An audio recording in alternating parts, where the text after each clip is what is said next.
Always a pleasure to hear Andrew Cuomo create his own facts at every debate stage.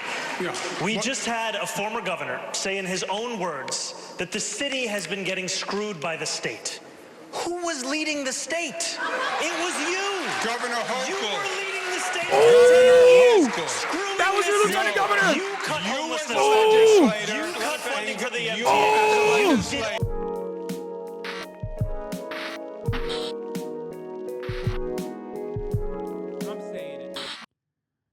Floated this idea previously when asked. He would said that he would consider it in the New York Times as saying that it is a definite, but if he were to actually win this race. And going to what we were talking about earlier about his age, you know, he just turned 34 years old, and one of the concerns, or one of the things he has said to the business community and the other political elites within the city is that I will surround myself with people who are experienced and know how to manage this city. So I think that this is a bit of a nod to that idea by keeping on the current police commissioner, who, although she's only been there, she took the job in November of last year. She hasn't been there that long, but a lot of people say that she's been doing a good job. Crime is heading in the right direction, and she's been trying to get corruption out of One Police Plaza. Yeah. Although, even if she's offered the job, we don't know if she'll want to accept it. Yes, very true. Very true. Who's going to ask her to stay on does not mean that she is going to accept that offer. All right, that's going to do it for tonight's pre-debate special coverage. We are just moments away from the start of the final debate for mayor. You can head to the link on your screen. That's where our political team will be live blogging the best moments of the debate, and you can join the conversation on social media using the hashtag NY1Debate.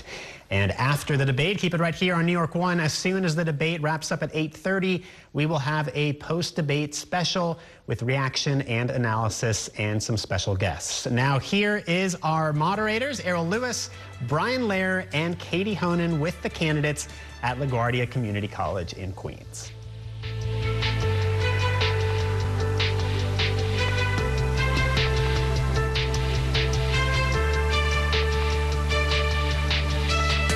There's no way Cuomo mentions you again? No, this time he's going to get extra races with it. He's going to mention me again, and I think he's going to mention the imam that he was photographed with. Because he has nothing. He has nothing, and he thinks this is like, he thinks this is a bar. I do think for him, or at least like people in his orbit, it's not even about like tackling Zohran for them. It's like getting a petty grievance addressed, I think, maybe. Welcome to the final general election debate in the race for mayor of New York City. I'm Errol Lewis, political anchor here at Spectrum News New York One, and we're coming to you live from the LaGuardia Performing Arts Center at LaGuardia Community College in Queens. Over the next 90 minutes, you're going to hear from the leading mayoral candidates about the biggest issues in New York, including the cost of living, the education crisis, and public safety. I'm joined tonight by Katie Honan of the news organization The City and Brian Lehrer of WNYC Radio and Gothamist. Tonight's debate is brought to you by the New York City Campaign Finance Board, the city agency that administers the Public Matching Funds program.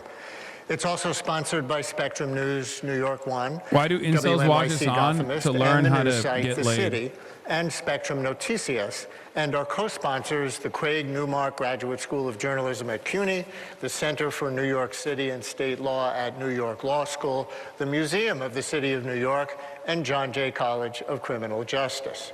You can watch tonight's debate without a paywall on ny1.com. It is also being broadcast on NYC TV, WNYC Radio, C-SPAN, the Spectrum News YouTube page, and thecity.nyc. It's in Spanish on Spectrum Noticias and YouTube. The candidates joining us tonight have met a fundraising threshold established by the Campaign Finance Board. The seat is currently held by Eric Adams, who has decided not to run for re-election. In alphabetical order, Andrew Cuomo is a former governor of New York running on an independent line. Zohran Mamdani is the Democratic nominee, representing parts of Queens in the State Assembly since 2021. And Curtis Sliwa is the Republican nominee and the founder of the Guardian Angels. Now for the rules. The rules you see on your screen right now have been agreed to by all of the candidates. Each candidate will deliver an opening statement of up to 45 seconds, and then answers to our questions will generally be limited to 60 seconds with a chance for rebuttals. Candidates will have an opportunity to ask one opponent one question in our cross-examination round. So let's begin. This will be the last time all three candidates will be together on stage. The next mayor will be sworn into office 71 days from now on January 1st, 2026. He will inherit a city with an affordability crisis, a tense relationship with the federal government, and millions of New Yorkers who very likely did not support him. Let's begin our debate with your opening statements to viewers. You have 45 seconds. The order was determined by a random drawing on live television this morning, and we'll begin with Curtis Sliwa. I can't believe Curtis is not wearing a beret again. And you can still see his beanie fan line. It's us versus the insiders and the billionaires. It's us versus Cuomo. It's us versus Zohran. This is a campaign not about power. This is a campaign about you, the people. And I know many of you hardworking New Yorkers, you tell me you've been pushed aside, you've been silenced. These are the people that have all the money, all the connections. They've made their backroom deals, but we have something more important. We have you, the people. And we're not going to be silenced anymore. We're going to fight. Tonight, I want you to look at the content of my policies, to know that I've served this city for more than 50 years, the city that I love. And I'm going to share with you my vision to make New York City safer again, to make New York City more affordable again, and where everybody once again can live the American dream. Thank you. Next is Andrew Cuomo. Good evening. Thank you. Good evening. New York's first thank you to the moderators. Thank you all for being here. And go Knicks, go Knicks, go Knicks. I hope we get an update on the score. New York is the greatest city on the globe. But we are at a pivotal moment. And the voters are going to have to decide in this election what candidate has the plan to save this city and what candidate can get it done, not just talk about it. My main opponent has no new ideas. He has no new plan. It's Bill de Blasio rehash, and we know how that turned out. He's never run anything, managed anything. He's never had a real job. I will hire 5,000 new police, build 500,000 new units. I will cut taxes. I will grow jobs. And I will end this hate-mongering and division that is tearing this city apart, because that's not who we are as New Yorkers. You know I can make change. You know I can make government work. I've done it before. I'll be ready on day one. Okay, thank you. Next is Zohran Mamdani. Good evening. Good evening. Thank you to the moderators, and thank you to New Yorkers for tuning in. I know you'd rather be watching the Knicks. While there are three candidates on this stage, you will hear only two messages. My opponents, who spend more time trying to convince the other to drop out than actually proposing their own policies, will speak only of the past, because that's all that they know. I am the sole candidate running with a vision for the future of this city. Andrew Cuomo will spend much of tonight attacking me. He is a desperate man, lashing out because he knows that the one thing he's always cared about, power, is now slipping away from him. He will amplify right-wing talking points, he will share conspiracy theories, and he will do these things to make you feel that this should keep you up at night. But I've been spending the last year listening to New Yorkers, and I know what actually keeps you up. It's whether or not you can afford to live a safe and dignified life in this city. I have plans for our future. My opponents only have fear. Thank you very much, candidates. Let's start tonight with some breaking news that happened yesterday afternoon when federal agents descended on Canal Street, arresting street vendors who have been selling counterfeit designer merchandise for as long as any of us can remember. This is the first time we've seen major federal law enforcement activity in the city outside of arrests at Immigration Court in Lower Manhattan. And some critics are now ringing an alarm bell, calling it a dangerous and unprecedented use of federal agents in New York City. Others say that the vendors were a major quality of life problem in the neighborhood that the NYPD had ignored. So the candidate, I'll ask each of you to respond to this. How should the mayor and the NYPD have handled both the presence of the street vendors and then the federal action? We'll start with you, Mr. Cuomo. I've had a lot of dealings with President Trump. And there's only one way to deal with him. He puts his finger in your chest, and you have to put your finger right back in his chest. I've actually had this situation with ICE interfering in New York before. It was upstate New York where ICE just showed up and started to take action. And I called the president, and I went down to the White House, and I said, that doesn't work in New York. You don't send ICE in without coordinating with our police. It's not smart, it's duplicative, and it's dangerous. We don't need ICE to do quality of life crimes. We don't need them to worry about illegal vendors. That's a basic policing function for NYPD, Consumer Affairs, etc. I would have called the president, and I would have said, look, you're way out of bounds, they're way out of bounds, call them back, or I'm going to have the NYPD step in and stop them, because this is not their jurisdiction. You're in the city of New York. Okay. Mr. Mamdani. ICE is a reckless entity that cares little for the law and even less for the people that they're supposed to serve. What we need to be doing here in our city is to end the chapter of collaboration between City Hall and the federal government, which we've seen under Mayor Adams. What we need to do is actually pass the street vending reform bills that have been in the city council, some of which that this mayor has actually overridden. That's an example of how we can both protect street vendors, ensure quality of life, and leave no stone unturned in delivering for the people of this city, as opposed to working with a president who is looking to declare war on those same people. Mr. Sliwa. Unlike both of my adversaries, I patrolled that area many times, Church and Canal. And as you said, Errol, that activity has been going on for a long time. Selling the knockoff, sometimes stolen contraband by a series of people. The local 5th precinct, they make arrests when they have obviously cause to do so, and they complain that they have to release them because of no cash bail, of which both of my adversaries are in favor of and I'm not. The feds should not have stepped into this situation. There is not communication between the local authorities and the feds. This is a matter that should have been left up to the NYPD. But we can't tolerate citizens attacking our federal law enforcement forces in the street because then that will just lead to anarchy. Let me ask a related question. President Trump has been commenting on this race and all of you on a regular basis. He's been less than glowing when talking about each of you, especially you, Mr. Mamdani. I'd like you each to describe whatever combination of defiance, diplomacy, and cooperation you will use as mayor if President Trump continues to increase the federal government's role in the affairs of our city. I was assaulted by a Senegalese mobster in 1984. Mr. Sliwa. Well, both my adversaries have decided to bump chests with President Trump to prove who's more macho. You can't beat Trump.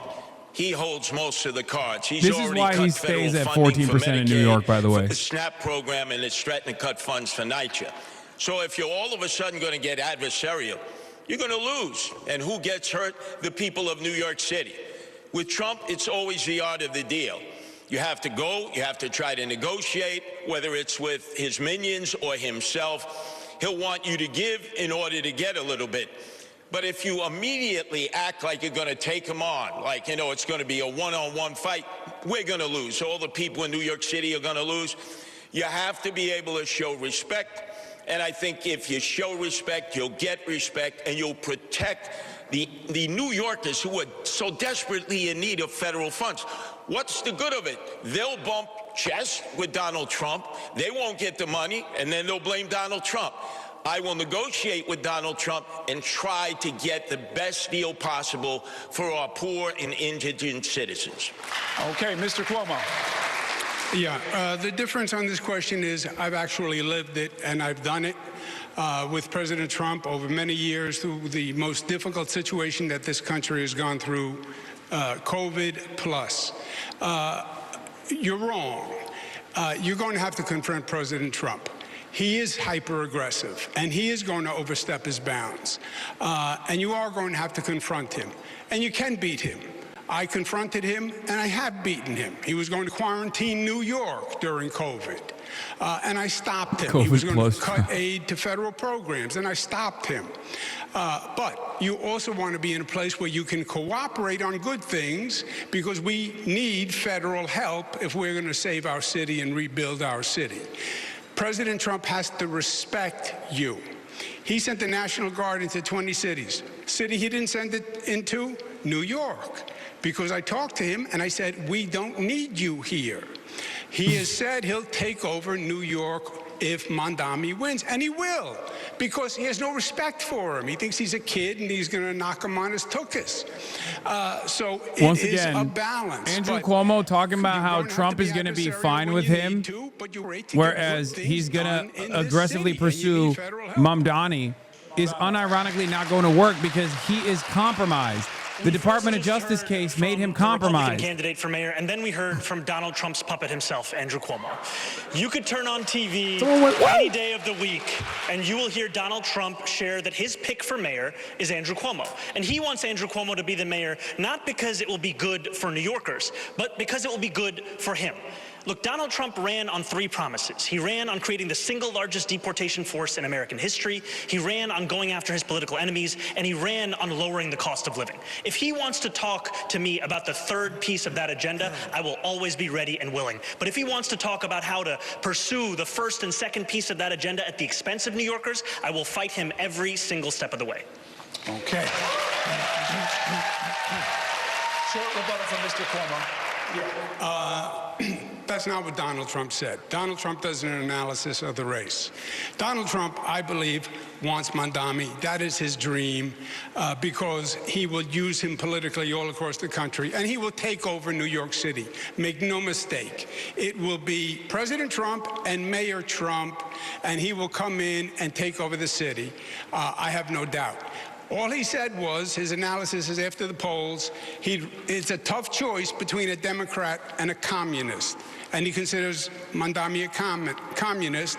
He happens to be a socialist. But between a communist and a Democrat, it's a tough choice for him. Okay. All right. Thank you, candidates. Brian wants to talk to you about... His counter to that is, I'm the one who's running on the Democratic Party line. The Democratic voters chose me, Thank you for coming not tonight. you. You're the spoiler here. The cost of living is our next topic. You've all cited it as a major factor, and of course so many New Yorkers are experiencing this, especially when it comes to rising housing costs. And many New Yorkers were shocked this week as a new report from the group Advocates for Children revealed that about 154,000 New York City public school students have been homeless at some point during the last year. 65,000 lived in homeless shelters. Even more were in doubled-up situations with no home of their own. It's never been over 150,000 before, they tell us. And it amounts to 1 in 7 New York City kids. As mayor, how would each of you tackle this problem to help this vulnerable population? And in this round, we're going to go Mr. Mamdani, Mr. Quomo, Mr. Sliwa. So, Mr. Mamdani, you go first. This is a stain on our city. To see this many children in our public school system be homeless, and to know that this is the 9th consecutive year that it's more than 100,000 of those children. What we need to do is ensure that next year is not the same. And we are going to do that by building the housing necessary such that New Yorkers are not priced out of this city or forced to live in shelters. And that's why my campaign is going to deliver 200,000 new affordable homes across the 5 boroughs, all while freezing the rent for more than 2 million rent-stabilized tenants. Now, in the public school system, we also have a program called Every Child and Family is Known. It links a child who is living in a homeless shelter with an employee of the public school system. It also links that employee with the child's family. It's been shown to increase attendance records, self-esteem, a level of belonging in that school system. I am going to increase that pilot program to more than 200 schools, and we're going to do it because we have to deliver for these children. Mr. Cuomo. Yeah. Zohran is a great actor. He missed his calling. Freeze the rent sounds great. Yeah, it affects about 25% of the number of housing units in the city of New York. It's not a new idea. Bill de Blasio did it. It turned out to be a debacle. And it does nothing for 75% of the units. And for the 25, it just postpones the increase and actually causes us to lose units because landlords took them off the market. Jump in and ask you to address the homeless children question, and we will get to rent freeze. Yeah, well, the answer to homeless children is you need more affordable housing. And I'm saying freeze the rent was done under de Blasio. It doesn't work. It's a canard and just a great three-word slogan for TikTok. The way to increase availability of affordable housing is to build affordable housing. I was the HUD secretary. I did it all across the country. We have 1% vacancy rate. We're not building enough affordable housing, and you need a competent, productive government to do that. And that's what I've done across the country, across the state. Make government work. You get the supply up, the rents will come down. Thank you, Mr. Sliwa. Okay, Mr. Mamdani, you were named, so you get 30 seconds. We are in the 9th consecutive year of more than 100,000 children in the New York City public school system being homeless. That means it began when Andrew Cuomo was the governor. And what did he do? What did he do about it? He did not do anything. He spent more money on a singing water fountain at LaGuardia Airport than he did on the average cost of an affordable housing unit. That is the record that we have in display, and what we need is a change in this city, not more of the same. Yeah, but if I may, the homeless issue, number of homeless since I left, has more than doubled during his administration and the state's administration. Since I left, homeless rate has more than doubled. When I left, the vacancy rate on housing was 4.5%. It's now 1%. This man never even proposed a bill on housing or education. Never even proposed a bill. Let's keep going back and forth between the two of you. Mr. Sliwa, it's your turn. Andrew, you didn't leave. You fled from being impeached by the Democrats in the state legislature. Leave. You fled. Get him, Curtis. Let's get back on topic, because I'm the only candidate up here who's been into many of the over 300 Department of Homeless Services shelters, and the family shelters are unsafe for the families there. We have to make them safer. We have to bring teachers into the shelter.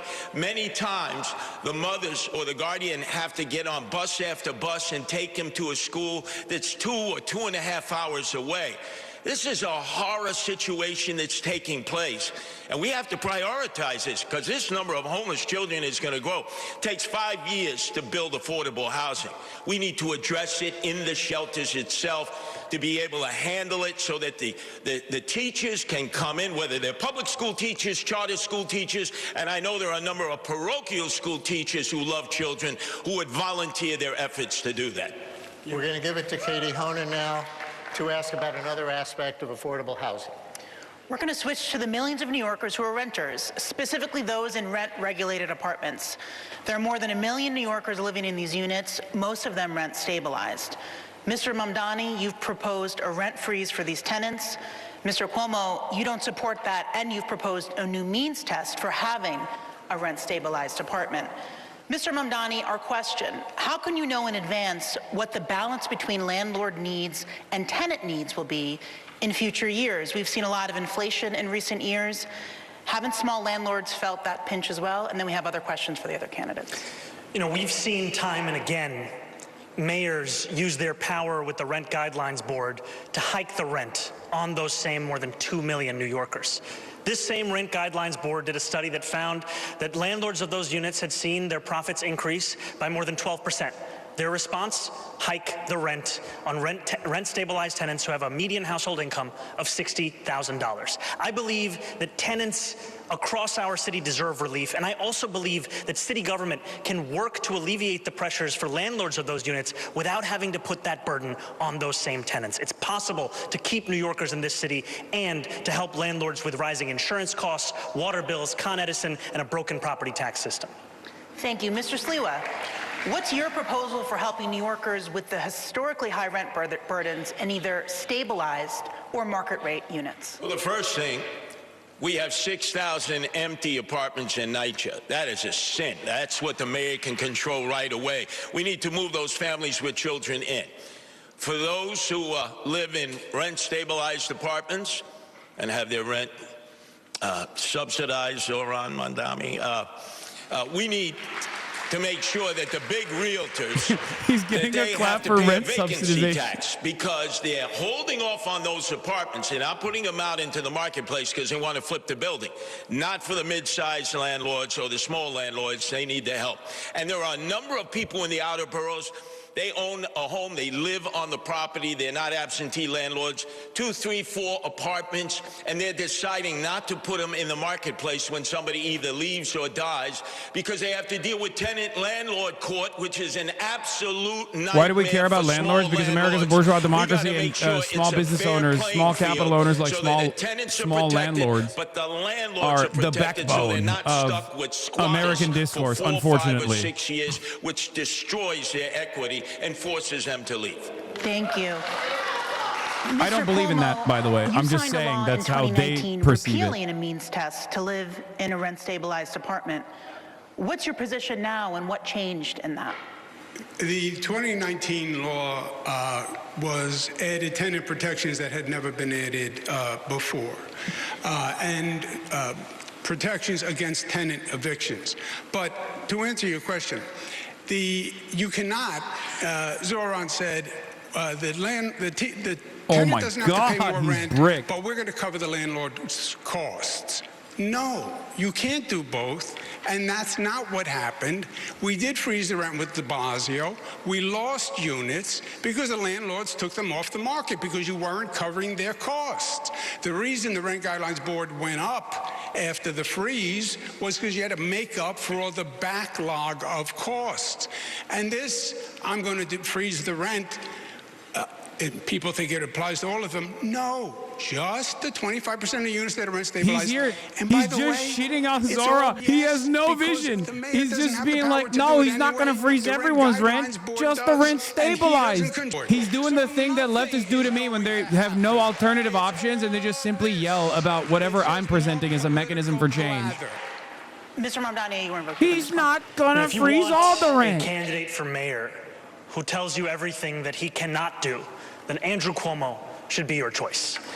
If you want a candidate for mayor who will use every tool at their disposal, including the 9 appointees at the Rent Guidelines Board, all of whom are appointed by the mayor, then I am the candidate for you. Clocked it! Notice how he locked in. We have to go to Errol, sir. I'm sorry. He said all he's presenting is what we can't do.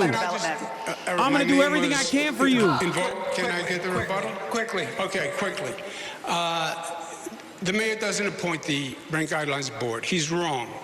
They are appointed to a term and holdovers. And when the term is over, you can appoint. But it takes a number of years to get control. Okay, understood. Candidates, right now we are just blocks away from the site of the Long Island City rezoning plan, which has been under consideration for a decade at this point. And in its latest version, it would create 15,000 new apartments. That plan, proved his like point. The recently passed City of Yes 5-borough rezoning, reflects a reality that hundreds of thousands of units, as many as 1 million new units, will be needed in New York City over the next 10 years. What is your plan to get new units built quickly? And the order of this will be Mr. Cuomo, then Mr. Sliwa, then Mr. Mamdani. Yeah, Sliwa said before it takes 5 years to build affordable housing. No, it doesn't. No, it shouldn't. That's an incompetent government. You can actually get competent government and well-managed government. I built LaGuardia Airport, even though he doesn't like it, in 4 years, okay? So don't tell me it takes 5 years to build a housing unit. You have to redo HPD. You have to change the entire organizational structure. You have the zoning, but you have to start hundreds, if not thousands, of sites simultaneously. Private sector developers partner with not-for-profits, partner with CDCs, use city-owned sites, use air rights, make a deal with the unions. But this has to be the #1 priority. The way I did 2nd Avenue Subway or the Mario Cuomo Bridge or the Kosciuszko Bridge, this project is thousands of housing developments being accelerated, expedited, facilitated at one time. And we need 500,000 units. That's the way you're going to make New York City affordable and still allow the talent to come here. Okay, Mr. Sliwa. I'm the only candidate here on the stage who is opposed to the city of yes. Both my adversaries are for it. Make sure on Election Day, when you turn over your ballot and you have the initiatives, you vote no. And you know how oftentimes I've been accused, how are you going to work with the Democratic-controlled city council? I, Adrian Adams, and the predominant Democrats, including many of them very liberal and progressive, believe no to yes. I have a simple plan. It takes a year. We have 25 Empire State buildings that would be empty and just have office space. It'll never be used because business doesn't operate the way it used to. Retrofit them to affordable apartments. Most are in Manhattan. The infrastructure is there. You set up a partnership with developers. It'll put men and women to work, and you'll get your affordable apartments a lot quicker and not be a burden to the outer boroughs and the residential communities because you're in the back pockets, Andrew, of the developers who wine-dined and pocket-lined. Would it be a closer race if it was Cuomo or Sliwa versus Zohran? Each elected city council member should have Sliwa is a Republican. No Democrat's going to vote for him. Absolutely. No matter how woke he gets. Control. Community boards should have their say. What happened to zoning? We throw it out. Eric Adams. This city of yes is on steroids, and he went wild taking care of his developer friends as he knew he would be one and done. I told you he was corrupt. I told you there would be chaos, and I warned you in 2021. You should have elected me mayor then. Okay. Mr. Mamdani. We need to build more housing all across New York City. Today, New York City builds about 4 houses for 1,000 people. Jersey City's at 7. Tokyo is at about 10. We need to do this by streamlining the processes of private sector construction across the city, by ensuring we're building more around he's locking down the abundance vote. And we also need to ensure that the public sector is building truly affordable housing. And what I mean by truly affordable is housing that is built with the median household income in mind, which is $70,000 for a family of 4. And that's why my administration will do exactly that, scaling up programs we already had in HPD, like senior affordable rental apartments, SARA, like Ella, extremely low-level affordability. These are the kinds of programs that will deliver a city that New Yorkers can actually afford. He lost the abundance again. Reference to the 3 housing-related charter amendment abundance want luxury condominiums, like that failing massive tower of billionaire Where do you stand on those? I'm appreciative that those measures will be on the ballot and that New Yorkers will be able to cast their votes for them. I know that we desperately need to build more housing in this city, and I also know that the jobs we create in the building of that housing should be good jobs as well. What a political answer. What is your opinion, Zohran? Yes or no? Come on. Yes or no? What is your opinion? Yes or no, Zohran? Truth. Don't be a politician here. I got it. They're pointing out what I was about to answer the question. No, I think on the stage you can see 2 people appealing for the Republican Party's votes. Answer the question. Answer the question for once. My question to you was, do you support the 3 ballot amendment questions? I have not yet taken a position on those ballot amendment questions. Oh, what a shocker.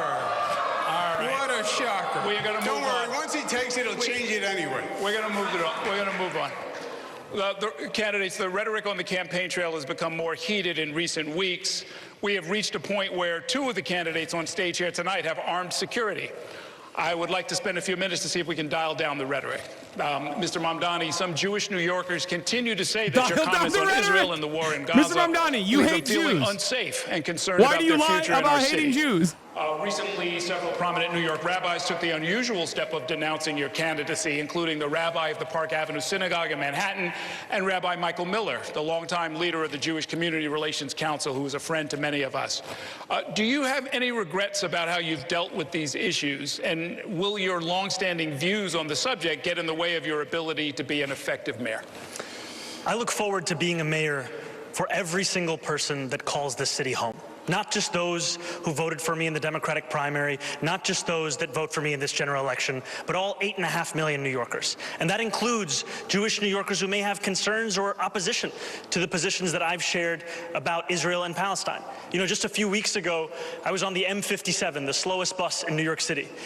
And as I was seated there, there was a speech therapist who was sitting next to me. She told me that she was Jewish. She said that her daughter was a huge fan, but that she was not yet decided on who she was going to vote for.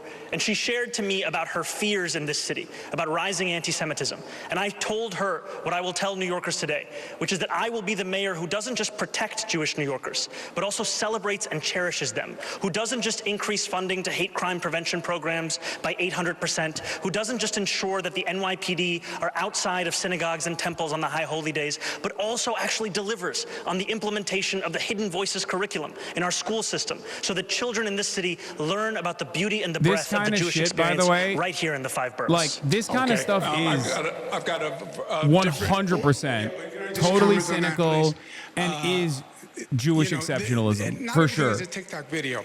You're the savior of the Jewish people? You won't denounce globalize the intifada, which means kill Jews.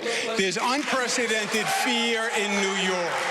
It was not several rabbis, Errol. It was 650 rabbis who signed the letter, not several.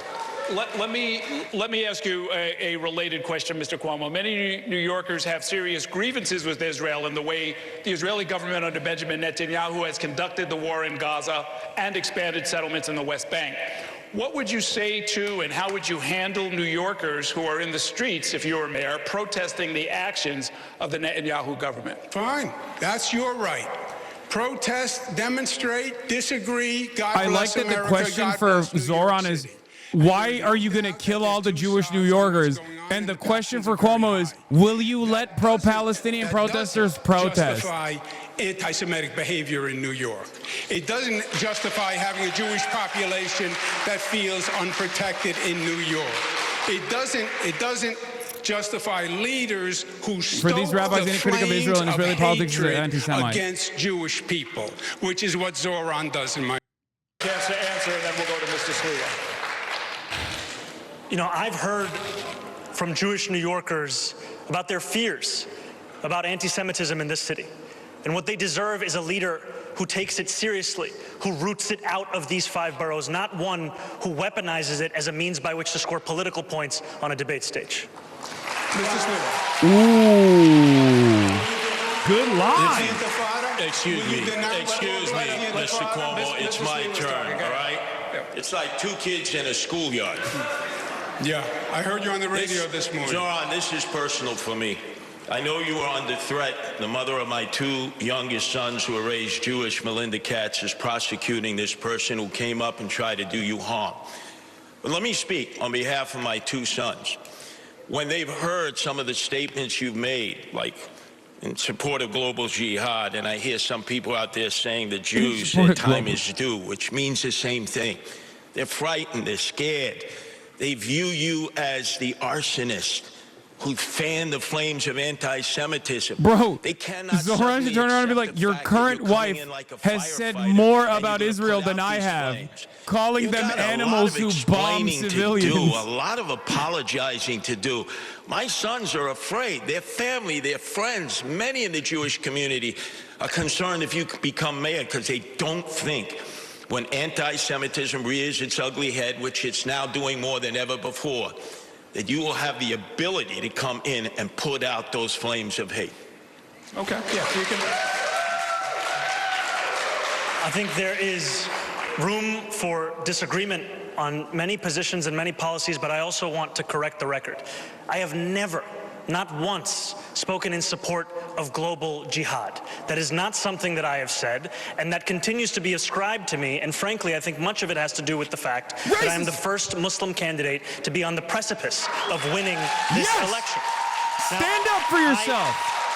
Let's all fucking the same, go. Curtis, I do still want to be the mayor that will keep your sons safe, that will keep every single New Yorker safe. And it is my job to not only deliver on that commitment, but also to ensure that New Yorkers feel it every single day that they live in this city. Okay, candidates, Brian's going to take us into the next section. Thank you, Earl. And the next section is some individual political questions, one for each of you. Let me start with you, Mr. Cuomo, then Katie will ask a question of Mr. Sliwa, and Errol to Mr. Mamdani. Mr. I can't deal with this, bro. Listen, the New York Jews are terrified of the first Muslim mayor of New York for holding the majority opinion on Israel's genocide is just racism. I don't give a You can suck my cock, okay? If you run around and you're like, oh, I'm so terrified on the Upper East Side, Upper West Side of New York. I'm so terrified on Columbia campus because the mayor has the majority position on Israel. You can suck my dick. Your moral compass and concerns that you cannot effectively work with other elected officials. Yeah, well, first, you somewhat bullshit. the facts, but it's just racist I resigned nonsense. because there was allegations made. I didn't want to waste the time and distract state government. I knew it was going to take a long time to sort out. I left, which I thought was respectful to state government. We sorted it out legally. 40% of New York Jews support Zohran, by the way. I was dropped from the cases. You know that. We've had this discussion 4 times, but you like to talk about the past rather than yesterday. I chose Governor Kathy Hochul. I would have no problem working with her. The legislature, I got 11 budgets passed on time. Most in modern political history. They haven't gotten one done on time since I was there. So don't tell me who knows how to work with the legislature. And a mayor being able to deal with that legislature is key. Because don't kid yourself, I've watched every governor and mayor since Ed Koch. There is a tension between the city and the state. The city's arguing for its budgets, the state is saying no, and the city has been getting screwed by the state, and that has to change, and the city has to be doing better. Thank you. Katie? To many New Yorkers, you've often presented yourself as more of a well-known New York character than a serious policy expert. Your critics have said your candidacy is making it more likely that Zohran Mamdani can win the election. Sharon, thank you for the 10 What gifted. do you say to them and to others who feel that while your name recognition has seen a boost, the Piker your Broadcasting candidacy Service is not helpful to New Yorkers, including those who share your views?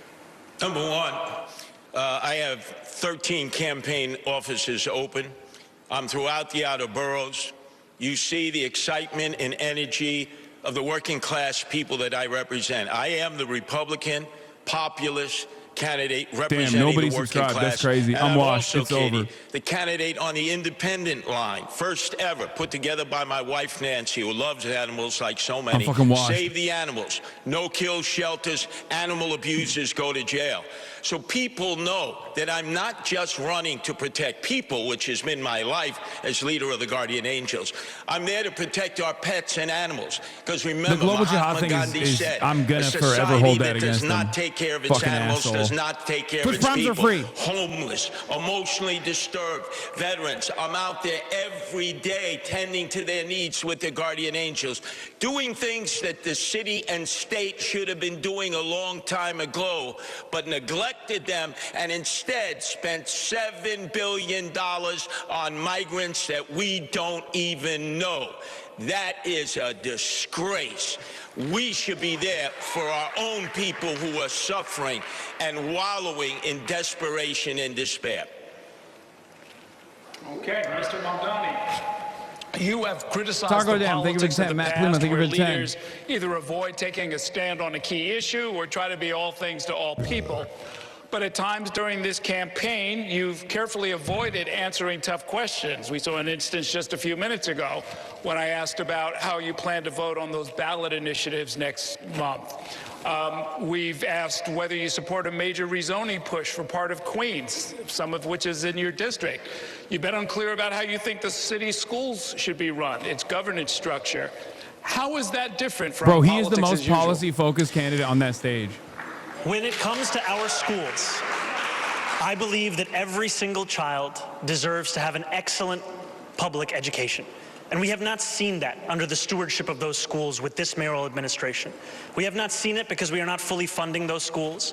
We are not on track to comply with the class size mandates of those schools. We are not even on track to ensure greater literacy levels across those schools, despite the strides that have been taken with NYC REITs.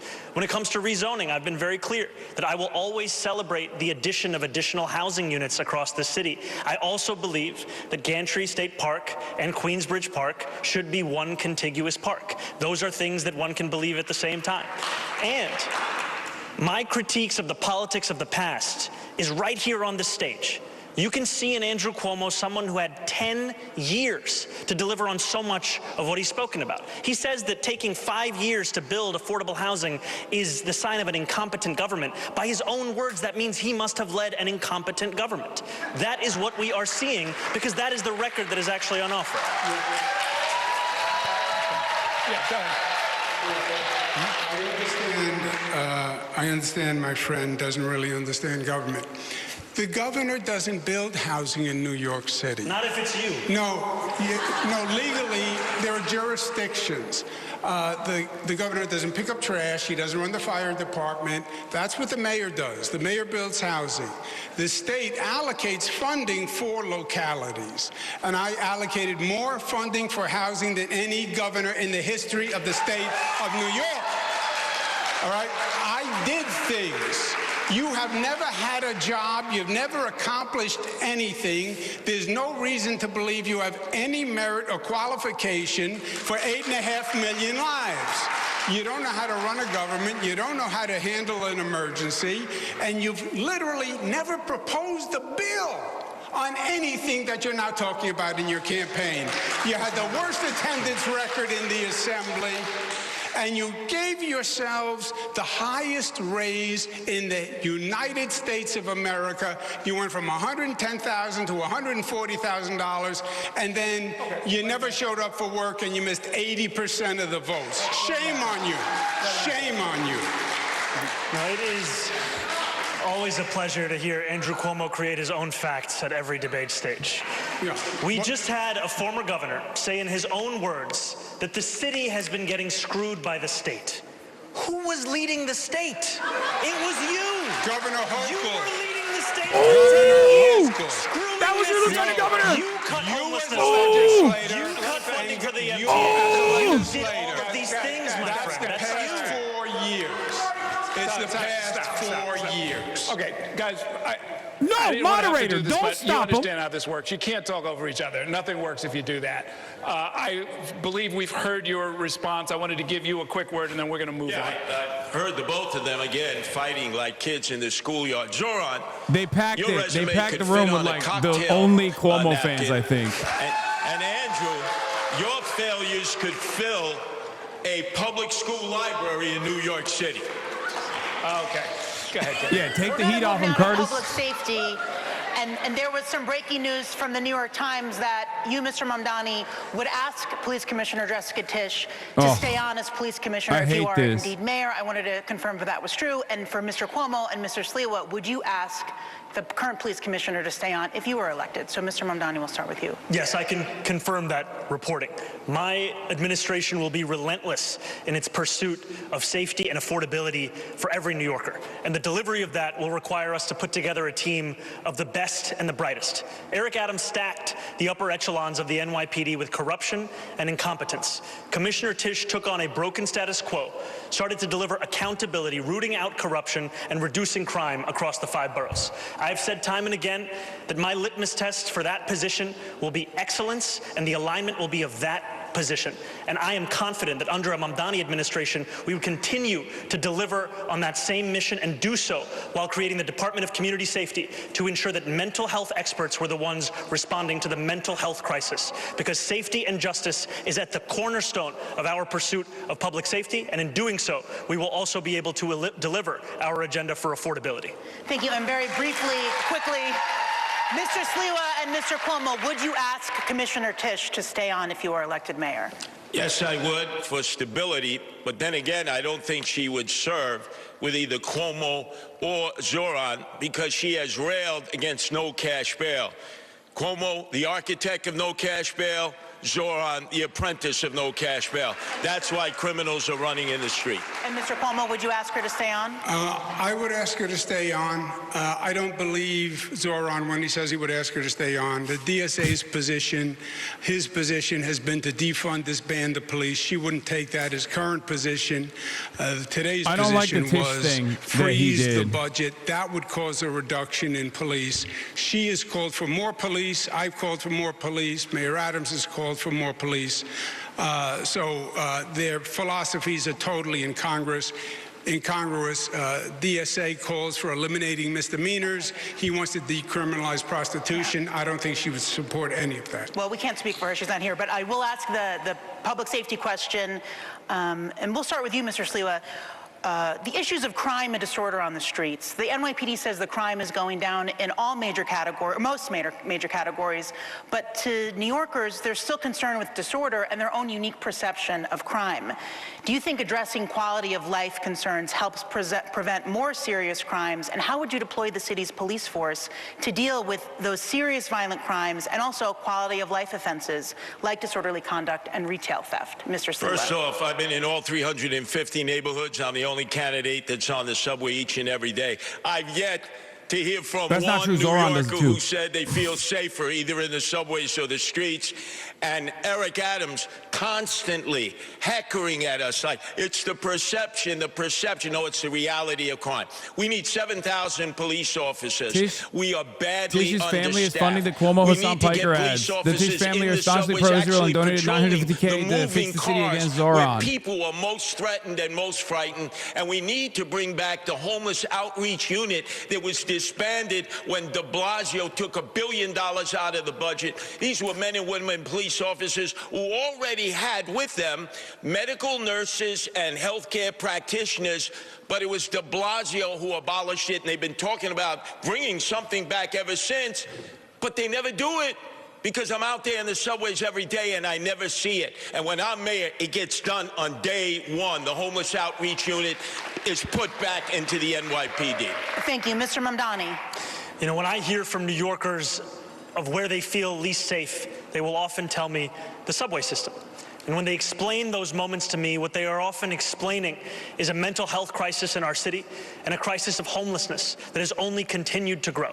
And that is why, at the heart of our public safety agenda, is a groundbreaking proposal to not only reduce crime, but address these very moments of unease for New Yorkers across the 5 boroughs by creating a Department of Community Safety that will be focused on the mental health crisis, focused on homelessness, and will ensure that police officers can focus on serious crimes. Because in 2020, the response time for those officers was less than 11 minutes. Today, it's closer to 16 minutes. And that's because every year, they are now responding to 200,000 mental health calls, when those are calls that could by and large be taken by experts trained on responding to that very crisis. Thank you, Mr. Cuomo. The big risk here is unless he got a deal cut with Tish could just come out and contradict him, being like, no, we need more cops.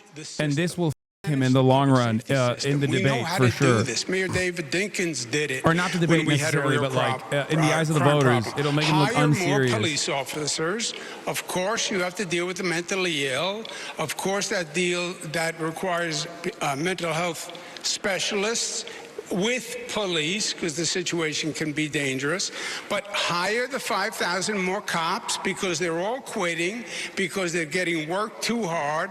You're going to have to raise the starting salary because nobody wants to be a cop today, the way they're treated. Put 1,500 in the subways.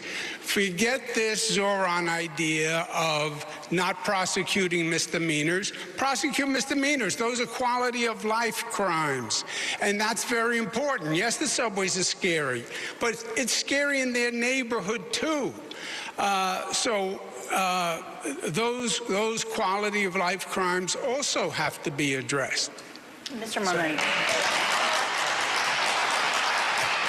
No matter how many times Andrew Cuomo describes it as my idea or my policy, I have never once stated that we were not going to prosecute misdemeanors. And that is what you see from the former governor, is someone who spends more time talking about the platforms of other organizations and other individuals than the one that I've actually put forward or the one that he is supposed to be running on. Now we'll hear from Brian for another question. And Excuse me 1 second. Can I just respond to that accusation? Whether it's misdemeanors or felonies, no cash bail releases him back into the streets, and both of you are for no cash bail. I want to move on. You'll get your I think Zohran and his team wanted to avoid unnecessary conflict with the NYPD. A particular crime concern, and that is violence among younger New Yorkers, specifically teenagers. My question is, what is your stance on the statewide Raise the Age law, which increased the age of adult criminal responsibility from 16 years old to 18 for most crimes? Police Commissioner Tisch says, quote, "The mentality on the street is that nothing happens to those under 18 who possess a gun." So would you support modifying Raise the Age in any way?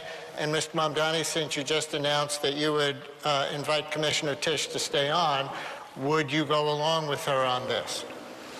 I would not support changes to the state's legislation, and I would not support them because the major issue with the implementation of that legislation has been the fact that there is hundreds of millions of dollars that was supposed to be delivered alongside that law that is still languishing in Albany. And I am excited to be the next mayor of the city to finally fight for the money that this city is owed to ensure that we deliver it to our young people across the 5 boroughs. Mr. Cuomo. What I was referring to before is Zohran is a member of the DSA, Democratic Socialists of America. They have a charter. He gives them 3% of his salary. He has said multiple times, I am a DSA member, I pledge allegiance.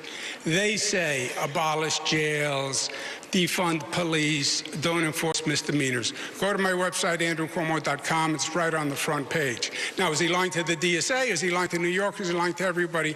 Who knows? On the Raise the Age, I passed the law. I support the law. We were one of only 2 states that put 16 and 17-year-olds in adult prisons. It was inhumane. It was cruel and unusual, and I'm proud of that law. It's administered by local governments. Some are doing it better than others. If Zohran thought that there was money locked up in Albany, maybe he should have gone to Albany and proposed a bill to release it. Support keeping the law. Mr. Sliwa. I mean, he has. Once again, the architect of Raise the Age, Governor Cuomo, the apprentice to him, Zohran. It's personal for me. My oldest son, Anthony, last October was the victim of a vicious gang assault that could have killed him. Bro, everyone is constantly beating this guy and his family. What the hell? Free because they went to family court, not criminal court. So how can both of you look at me? I almost lost my oldest son to gang violence, and the perpetrators went to family court and got a little pat on the wrist and was sent home to do it again and again. No. We need to start charging juveniles who commit violent crime in criminal court, and I'll appoint criminal court judges who follow the law and don't just release them because of no cash bail. Clear difference between you on that. Curtis Sliwa, we must send minors to perma jail. Individual questions for you, and we're going to try and pick up the pace a little bit here. I'd like crazy. you to really just explain kind of where you're coming from. Mr. Mamdani, you've called for reorganizing the NYPD to create this Department of Community Safety that, among other things, would handle calls involving people in mental health distress. Your opponents have disparaged this as sending social workers rather than cops into dangerous situations like domestic violence disputes. Explain really what you have in mind, and please include any evidence that this approach would work. Absolutely. What my opponents are clinging to is the past, because that's all that they know. What I am proposing is something that will address the needs of New Yorkers in the present. We speak and hear from New Yorkers across the 5 boroughs who outline how the mental health crisis is one of the major challenges in this city. And yet what we have in our city is asking those same police officers who are being asked to respond to shootings, respond to murders, to also respond to these calls. I trust the dispatchers who would be receiving these calls to make the determination as to whether there was any indication of violence. If there is no indication of a threat of violence, then we would set the mental health experts and providers to respond to those same incidents. The reason I believe in the efficacy of this approach is because of the fact that it has been delivered elsewhere in the country. So no matter how often you hear those on this stage tell you that something cannot be done, know that there are others in this same country who have seen it, and it is time for that same policy to come to New York City. Okay, Mr. Sliwa and Mr. Cuomo, I have a similar question for both of you. The department currently fields about 33,000 officers, down from 37,000 in 2018. Public safety budget approaching $10 billion. Mr. Sliwa, you want to hire 7,000 more cops. Mr. Cuomo says 5,000 more cops. Each of you make the case for why you think that's necessary, especially given the fact that for much of New York City, crime declines over the last 20 years happened while the size of the force was also declining and not rising. Errol, I have to revisit the last debate for a second when Zohran was basing this policy on what they do in Eugene, Oregon. You've never been to Eugene, Oregon. I have. Are you out of your mind? And then Columbus, Ohio. This is New York City, a major metropolitan area. Our criminals are so much worse than the Oregonians. Domestic abuse, emotionally disturbed persons, and you want to have social workers go out there and risk their life. And by the way, they're not going to get the results that a trained professional police officer can get. That's why we so desperately need 7,000 new cops. We'll use the Boston model, which is pay now in lieu of taxes. They do it at Harvard University and the other university. We'll raise $1 billion, get them vetted, trained, and out into the streets so they can be seen in all the neighborhoods. And most importantly, it's so funny. His last position that he had this level of passion for was permanently jailing children. The only civil servants who are not protected by the taxpayer is returned so that they can freely go out and do what they were trained to do, is to protect all of the people of New York City. Okay, Mr. Cuomo. There is nothing new here. We've had mentally ill, homeless people going back to the Billy Boggs case, right, under the Ed Koch administration. I ran homeless services not just for David Dinkins, but also for President Clinton. I've worked in every state, all the large cities, on all homeless programs. I've spent dozens of nights out trying to bring mentally ill people in. It can be done with mental health workers and police workers. You cannot tell from a phone call if a person is going to be dangerous. And I have seen personally many times a person who seemed very calm and sedate explode he's talking about into himself. rage. Why? When he's doing a sexual harassment and then cops come and then he sexually assaults the cop. There's nothing new here. It He just has becomes to be done in increasingly manners. more Yes, you belligerent. need more police. You need more police, first of all, Errol, because they're quitting because there are not enough to staff the force, and they're working overtime and weekends, and their family life is destroyed. So you have the highest attrition rate in modern history. You have to hire 5,000 just to slow down the attrition. Okay, thank you, candidate. 40,000 beds for mental health in the state hospital system. By the time you fled fearing impeachment, you cut the budget down to 4,000 beds. Shame on you for putting those emotionally disturbed persons in the street. You don't know what you're telling. Well, there's one bet I'm going to say for you, but no one is saying to go back to Willowbrook. That's when there were 40,000 people in mental institutions. Yeah. We left that 40 years ago when we went to community-based housing. We're going to stay in this century, guys. Yeah. The next, we're going to do our lightning round where each candidate will answer our questions with a brief response, usually yes or no. I'm going to do the first couple. Candidates, if you had the power, would you keep, kill, or modify the congestion pricing program? Just say one of those words. Keep, kill, or modify. Mr. Sliwa. One and done. Dead. Mr. Mamdani. Keep. Keep. Okay. Would you expand, decrease, or keep the same number of so-called safe injection sites for drug users in the city? Mr. Mamdani. Can you say the options again? Expand, decrease, or keep the same? Keep the same. Mr. Cuomo. Keep. Close them down. Okay. The last two mayors proposed allocating 1% of the city budget for parks. Will you make the same pledge here tonight, Mr. Sliwa? Add another 2%. Keep your hands off the parks, you greedy developers. 1%. Mr. Cuomo. 1%. Okay. 2%. Okay. Oh, he likes parks.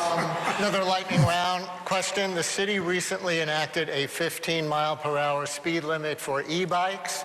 And of course, there are the other motorized two-wheelers that also frequently ignore red lights and other traffic laws. If you were mayor, would you direct the NYPD to ramp up speeding tickets and other moving violations on the motorized two-wheelers, Mr. Quomo? Yes. Look, this is a dangerous situation for many people. Mr. Mamdani, yes or no? I would actually build on the city council's progress in holding the apps accountable like DoorDash and Grubhub to ensure that there weren't incentives for breaking those street traffic So laws. you would not increase ticketing the riders? I do not think the police should be the ones dealing with the failures of these app companies. Mr. Sliwa. License them, register them, and yes, do enforcement on them. Oh, yeah. Curtis Sliwa loves more opportunities to put people in jail. With presidential election years in the future, do you support this, Kill Mr. them. Sliwa? Shoot them with a Absolutely gun. not. All the attention would go to the presidential election, I see not one to guy the going mayoral 16 election miles and all per the hour. down-ballot I'm elections, all of our city council them. people. That's a no, Mr. Mamdani. I haven't yet taken a position on any of the ballot referendums. Oh, shocker. Again? Same answers Again and again and again. Yes. Katie. Thank you so much. First question, do you support having a casino in the 5 boroughs, like it's a full casino, and do you have a favorite among the 3 current contenders? Mr. Sliwa. No, only if the community wants it.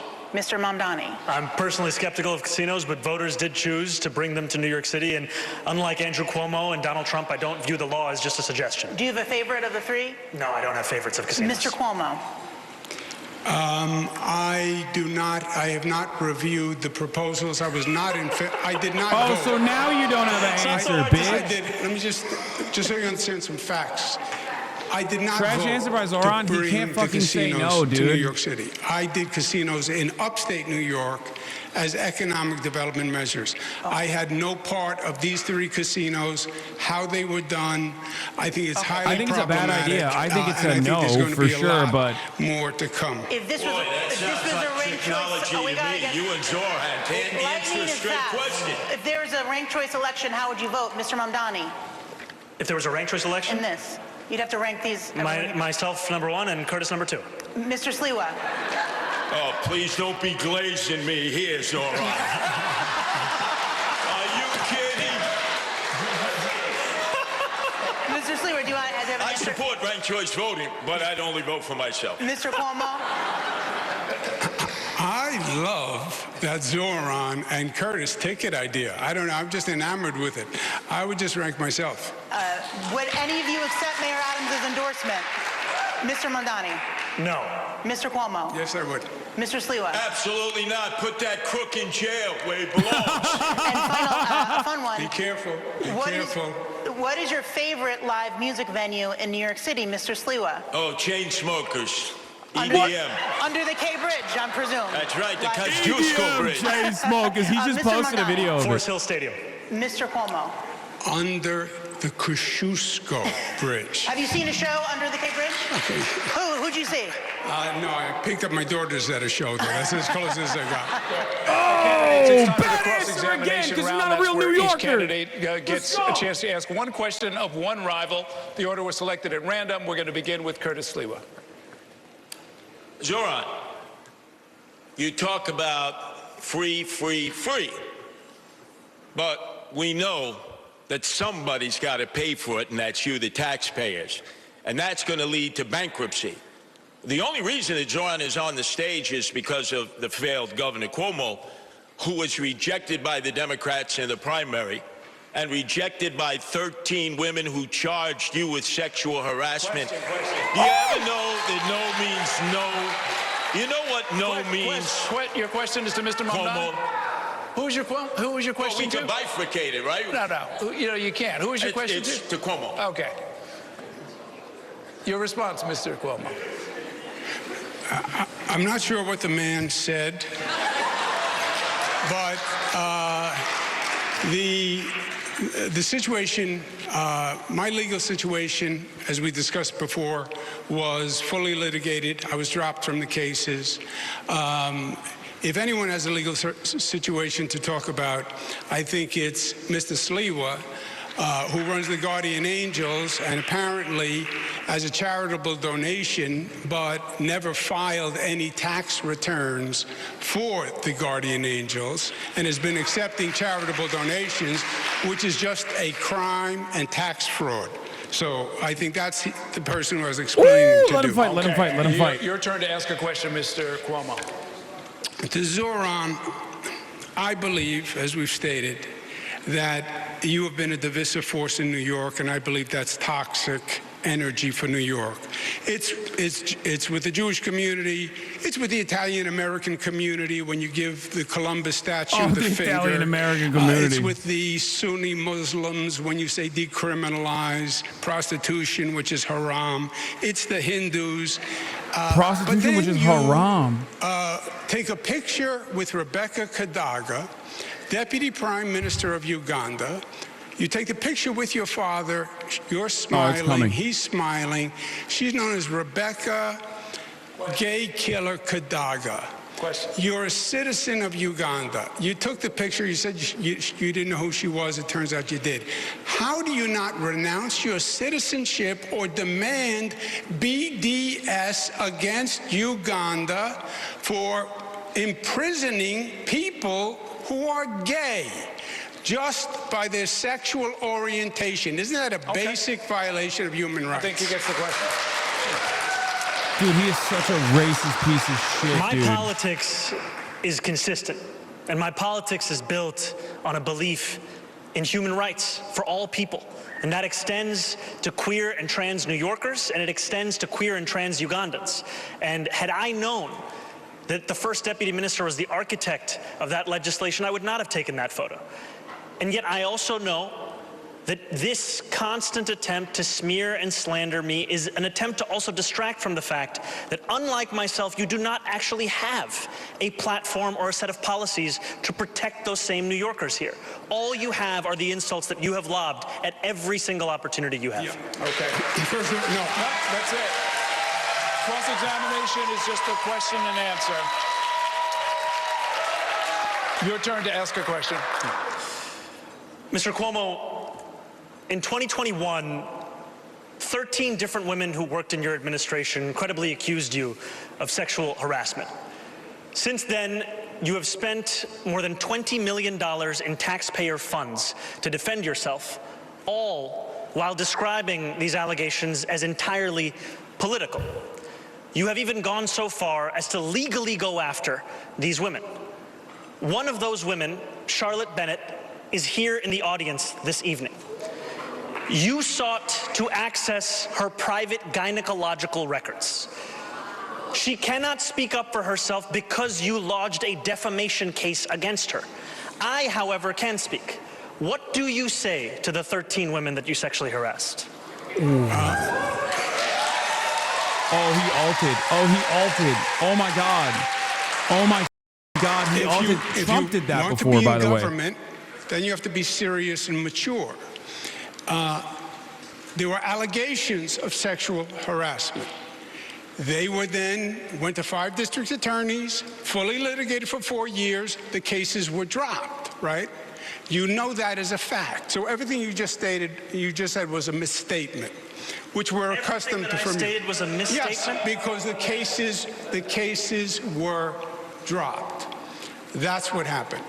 And my question to you, you still didn't answer, why won't you say BDS against Uganda for saying gays should be imprisoned for being gay? Okay. You have no problem with BDS against Israel, but no BDS for Uganda. This is just... Oh, God, the dumbest Israel dick riders are going to hit this line so hard. I'm going to lose my Our mind. next topic is education. That's it? The next mayor will oversee the largest school system in the United States, as you know, with roughly 900,000 students, thousands of schools, and billions of dollars in budget. We have an education question for each of you. Mr. Mamdani, you said you would give up mayoral control of schools and share decision-making with various stakeholders. But in the last debate, you said you're still for mayoral accountability for educational outcomes. This has confused some people about how you can give up final authority but still hold yourself accountable. Can you try to clarify that? I remain opposed to mayoral control, and I also believe that the mayor is accountable for that which happens in this city. I will not shirk that accountability, even when we are putting together a system that has greater involvement for parents, for educators, for students. Look, 1 in 300 Americans is a student in the New York City public school system. This is a system where we are failing to deliver excellence to students, to teachers, to parents, and it is time to have a mayor who understands not only the crisis in front of us, but the fact that we have to change our ways if we want to change our results. And that is what we are running on, a plan for the future, not to simply relitigate the past. Mr. Sliwa, you recently proposed reducing the education budget by $10 billion, or about 25%, to help pay for tax cuts. But your website includes things like, quote, hire more therapists, expand services for students with learning differences, build new vocational high schools, restore arts programs, expand athletic programs, and increase teacher pay to attract and retain top talent. Those are all exact quotes from your website. How do you defund the education department by 25% to cut taxes, add in the Trump administration's various cuts, and do all those expansions at the same time? Remember, he's a Republican. Bro, let me tell you, you have a bureaucracy at the Tweed Courthouse. Perfect place to house the Department of Education because of the corruption in the top ranks. You have 13 deputy chancellors. You have about 50 department heads. Nobody at the school level ever deals with them. $41,000 we pay per student, and teachers still have to reach into their pockets to pay for basic supplies. You cut at the top, contracts that have been negotiated, that have not been overseen. You will save millions and millions of dollars. And yes, you open up the schools as it was when I went to public school, after school center, night center, weekend center, not just sports, but culture, plays, musicals. People used to be able to take instruments home when they were in band and orchestra. That attracted children. 1/3 of our children don't even come to school each day, and we need more vocational training like we had when I was growing up. That's been depleted, and more charter schools. We need to raise the cap and have more charter schools for the children who have been waiting to get in for years. And Katie has an education question for Mr. Cuomo. Thanks, Brian. Mr. Cuomo, there's currently a state law to reduce class sizes in the city. You recently described the law as, quote, reckless, and proposed that popular schools be exempted from this law. You also want to start closing low-performing schools, one of the most controversial policies of Mayor Bloomberg.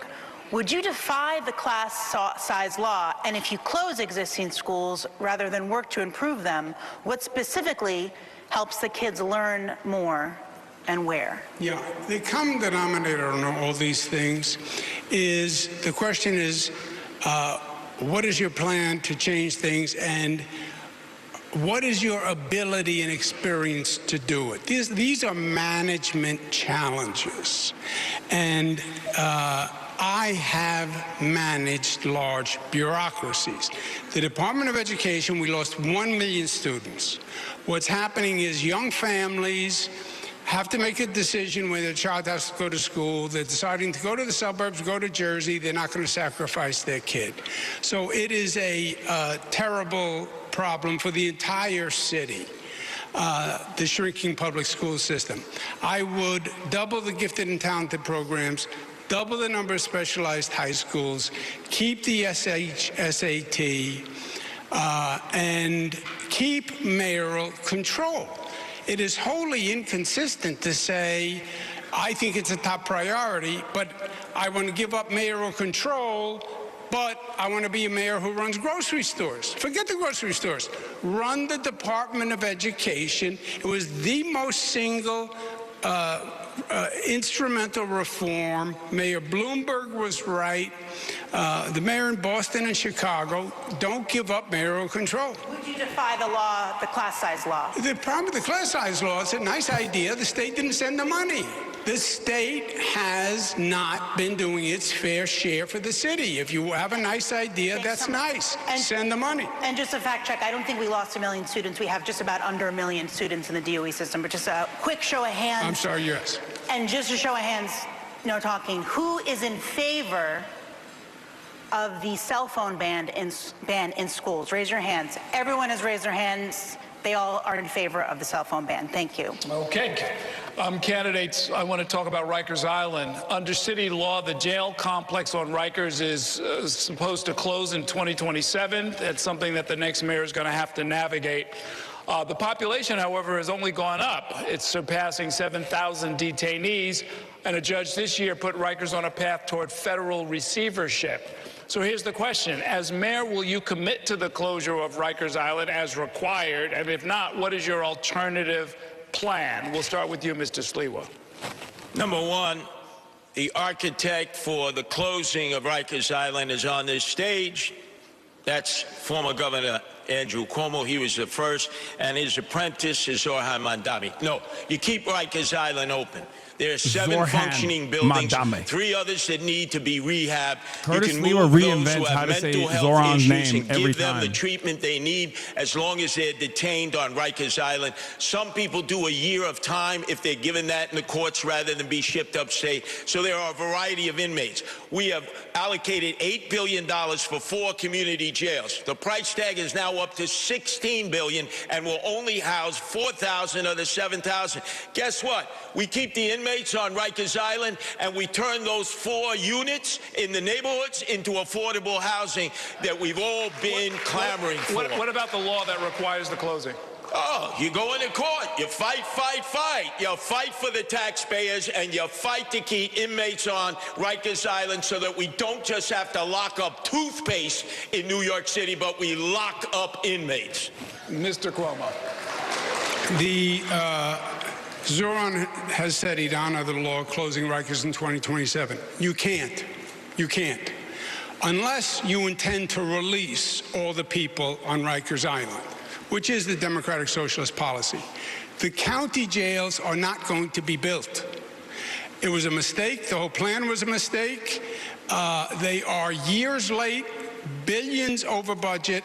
I would say scrap the county jails, build new jails on Rikers Island, provide ferry and bus transportation for people from the other boroughs to visit on Rikers Island, and then use the existing 4 sites for commercial residential. But you cannot close Rikers on 2027 because there's no place to put the people unless you're going to release 7,000 people. Well, you're familiar with the idea that a law is passed, it's supposed to be followed, even if it's difficult, even if the timeline is screwed up, even if the money's not there. Yeah, so then, which is Zoran's position, then you're saying release the 7,000 people. And I'm saying I'm not going to release 7,000 criminals into New York City. Mr. Mamdani. There is no one on this stage that is saying that. Yet Andrew Cuomo will repeat it again and again. What I have said time and again, I'll repeat it again, is that, yes, we have to close Rikers Island. Rikers Island is a stain on the history of this city. And that this current administration has made it nearly impossible to do so by the stipulated timeline. So what I will do is everything in my power to try and meet that deadline, knowing that Eric Adams has made it so difficult because he's had no interest in actually following through on it. And as much as you will hear about experience and running a government, what Andrew Cuomo doesn't seem to understand is the city has already entered into contracts for these borough-based jails, and to end those contracts would be to incur massive fiscal penalties, but that's not something that he seems to care about, even as he speaks about the fiscal stewardship of this city. If I may, you want to talk to me about running government or managing projects? I built the 2nd Avenue subway. I built the Mario Cuomo Bridge, the largest infrastructure project in the United States of America, $5 billion, on time, on budget. 2nd Avenue subway, Moynihan train hall. Of course there's costs incurred. The question is going to be, how much more does it cost to finish the jail, and are you better off cutting your losses? That's the question in the discussion, and you sit down with a contractor and you negotiate. But your position of, I'm going to close it on 2027, the question is yes or no? Do you close it in 2027? You still haven't answered. You will hear from Andrew Cuomo about his experience as if the issue is that we don't know about it. The issue is that we have all experienced your experience. The issue is that we experienced you taking a $5 million book deal while you sent seniors to their deaths in nursing homes. The issue is that we experienced you cutting funding for the MTA to send money to upstate ski resorts. The issue is that we saw you give $959 million in tax breaks to Elon Musk. The issue is your experience. No, the only thing, the issue is, the issue is you have no experience. You've accomplished nothing. You haven't proposed a bill on anything. And you still haven't said if you close Rikers in 2027. Stop. I got the answer to the questions I was asking. Thanks very much. Let's move on. My next question is about another law that's already on the books. The city has a climate law, Local Law 97, that will require a large percentage of the buildings in the city to reduce greenhouse gas emissions by 40% by 2030 or face financial penalties. As you know, some co-ops, condos, and landlords are afraid of crushing expenses, but buildings account for 70% of the city's climate pollution emissions, so reduction would need to include that sector. You all have taken different positions on this. I want our viewers and listeners to hear each of you, starting with Mr. Cuomo in this case. Would you abide by and make others abide by Local Law 97 as it stands? As it stands,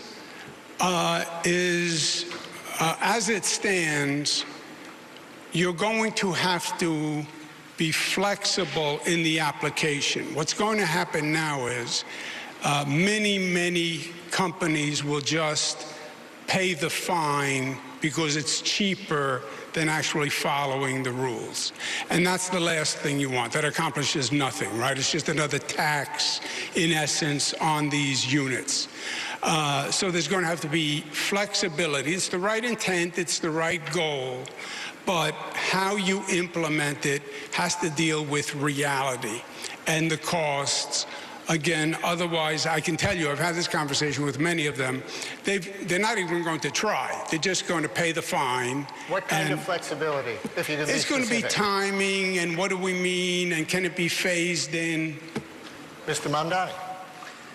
The climate crisis is one of the most pressing crises facing this city, and we deserve to take it on with the urgency it requires. It is right now easier to pay the fine than to actually comply with this legislation. We have to ensure that we make it easier for condo and co-op owners to follow these laws, and we do that by eliminating the application fees for J51, by extending that tax credit, by also creating a one-stop shop in New York City government that procures at a large scale heat pumps and the very kind of infrastructure needed to comply. We've seen this happen before with clean energy work that's been done in Woodside houses. It's time to bring that kind of work right here so that we can ensure full compliance with Local Law 97. I read that you're proposing the city buy those heat pumps and other tech in bulk and give them to landlords and other buildings for free. Is that accurate? No, it's to actually ensure that they can afford the cost of these things by purchasing using an economy of scale. Thank you. Mr. Sliwa. I'm the only one on this stage totally opposed to Local 97. 100,000 condo and co-op owners. Their maintenance fees will go up 30%. They won't have enough reserve fees. You're going to see massive flight from the co-ops and condos. Now, they want to electrify everything. Well, there's a man on the stage who took Indian Point offline. That was 25% of our electrical output. From what I understand, that wasn't a bad idea because it was in the danger zone, right? And as a result, they're now starting to build, because of the city of yes that I'm opposed, these it's like one of the few instances where Cuomo did the right thing. Staten Island 38, Brooklyn 12. 8 in Queens, 4 in the Bronx, and none in Manhattan? Oh, no. They're going to electrify, and they don't have the electrical output. It was a very old plant close to a meltdown? Come on. So I say no to Local 97, and when I'm mayor, I tell all my commissioners, throw a monkey wrench into the process. The danger zone is a fiction, and new fears are absurd. These condo owners and co-op owners to stay. Mr. Cuomo, you were name-checked on Indian Point?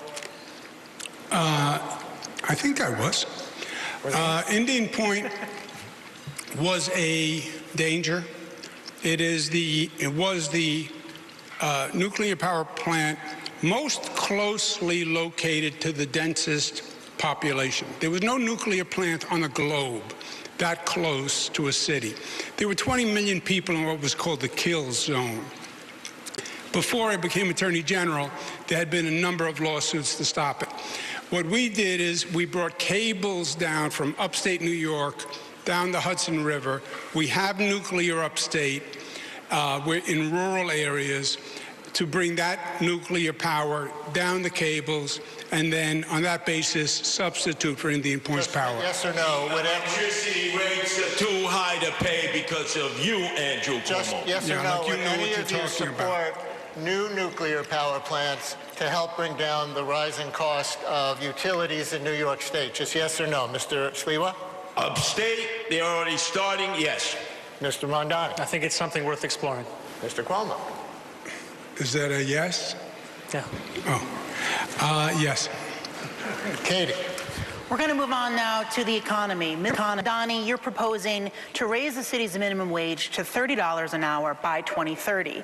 How would you get the state legislature to go along with your plan? And do you think it's realistic to feel that a small business owner would have to pay every employee this amount, especially when the city currently doesn't mandate that figure for its own public employees? And I have separate questions for Mr. Sliwa and Mr. Cuomo. So this would be something where the city would have to start doing so as well, because any law that we want New Yorkers to follow, the city should be following it itself. And the reason that we put forward $30 by 2030 is that that's the minimum that a New Yorker needs to be paid to be able to afford to live in this city. And what we are looking at right now is the possibility of the place that we know and love becoming a museum of where working class people used to be able to live. Our proposal that we've put forward would be phased in over a longer period of time for small business owners to ensure that they could deal with this. And it's also one that we are confident we would be able to accomplish because of the fact that we are seeing from New Yorkers time and time again, the absence of it is pushing them to live in Jersey City, to live in Pennsylvania, to live in Connecticut, because they can't afford to live in New York City. Thank you. And for Mr. Sliwa and Mr. Cuomo, if you're not in favor of a $30 minimum wage, what are your plans to raise the salaries of workers in New York City? We'll start with you, Mr. Sliwa. First off, Zohran Mamdani deals with fantasy, not reality. Look at all the Uber drivers. Look at all the taxi drivers, the Lyft drivers. They will now have driverless cars. That's what they're pushing. AI that's going to be wiping out so many jobs, especially for young men and women who went to school, got their 4 years of college, 2-year degree, and they're making $155,000, and then they get wiped out. You know what the corporate sector is going to do. They're going to bring in robotics. Zohran, stop dealing with fantasy and start dealing with reality. You're pushing businesses out because you want to tax them. I'm the only one here who wants to cut the corporate taxes, the income tax, the property tax. This is not a popular proposition. In order to keep business businesses here. are holding us hostage in one of the best cities on the planet, the best city in America. Yeah, good luck. They're not going to hire workers. It's That's going not to be true. robots. Will not leave the state of New York, and they will not leave New York City. Okay, that's bullshit. You have to be there. That's where commerce is. That's where Wall Street is. It's ridiculous. I half agree with Curtis. Zohran does have socialist theory colliding with practical reality. I went through this. We raised the minimum wage to the highest in the United States of America. New York set the bar. We set it at $15. Every other state said, that's crazy when we did it. People in the state said that was crazy when we did it. But it was calibrated. It was doable. We phased it in different parts of the state. We phased it in with small businesses. We gave them assistance. Because if you raise it too high, and I believe 30 is too high, I would raise it to 20. If you raise it to too high, you do two things. People lose their jobs. You bankrupt the businesses. These are classic You're talking about basically economic doubling tropes. payroll. And you can have a negative effect where literally businesses close and people lose their jobs. And overall, again, it's another tax on corporations, another reason to leave New York, another reason to pack up the family and get on I-95 and go to South Carolina and Florida and Texas. All right. Candidates, we are coming down Who the home fuck is stretch. clapping for the working class need to remain broke? Especially, we're going to go over by 5 minutes, and we're going to have Brian lead a Can you give us a counter for this so I can fight my family? And we're going to have to do this very briefly. Forcible minimum wage increases does not lead to mass displacement of the existing Mr. Cuomo, labor you say the force. city should take partial control of New York City transit. There have been numerous controlled studies conducted on mostly controlled by the state. Different regions where this has happened. It does not. More of the bill. And if this is That's precisely the reason why when he said he successfully raised the minimum wage to $15, it didn't actually lead to an exodus. He literally admitted that it didn't happen. The New York City Transit Authority, not the MTA. It leases the trains and subways to the MTA. And then the question is the division of responsibility. New York City does the safety along with the MTA. The problem the MTA is having is the capital construction projects. It has been an ongoing problem. I came in, I took over Moynihan and finished it. I came in and took over 2nd Avenue subway, the L train tunnel. The capital construction projects are way overdue. Would it fall more on the city to pay? I would say, no, there is a budget set. My only point is the MTA, which is a labyrinth bureaucracy set up by Rockefeller, which should have never been done in the first place. It's an overwhelming task for the greatest managers, and I hire both of them. But let the city manage the capital construction from the MTA budget. Mr. Mamdani, make your case briefly for your proposal for free buses for everybody, even those who can afford to pay. You know, first I'll just say that one of the most celebrated leaders of the New York City Transit was Andy Byford, who had such a terrible experience working under Andrew Cuomo that he would rather work under Donald Trump right now. The proposal that we have put forward addresses the fact that today, in the wealthiest city, in the wealthiest country in the history of the world, 1 in 5 New Yorkers cannot afford the bus fare. It would cost $700 million a year to make the slowest buses in the country fast and free. And by doing so, we would generate more than double in economic revenue for New Yorkers across the city.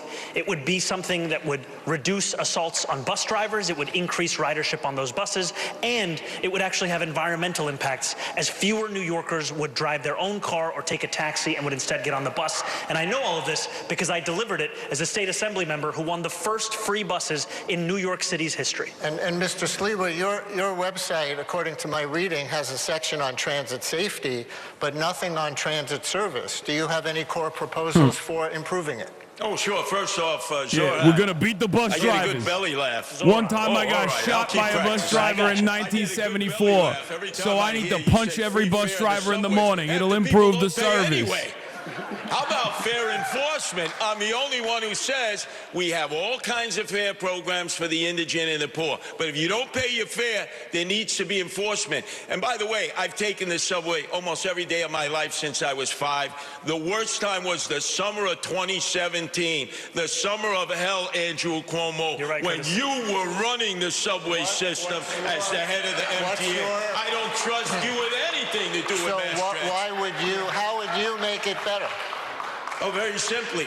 Everybody pays their fare, enforcement, more cops in the subway system, and by the on way, the buses. we can get more people to voluntarily actually sponsor their subway system stations, clean it up, and beautify them, and add some life so the community has input into the subway that they have to go through the sleaze and slime all the time.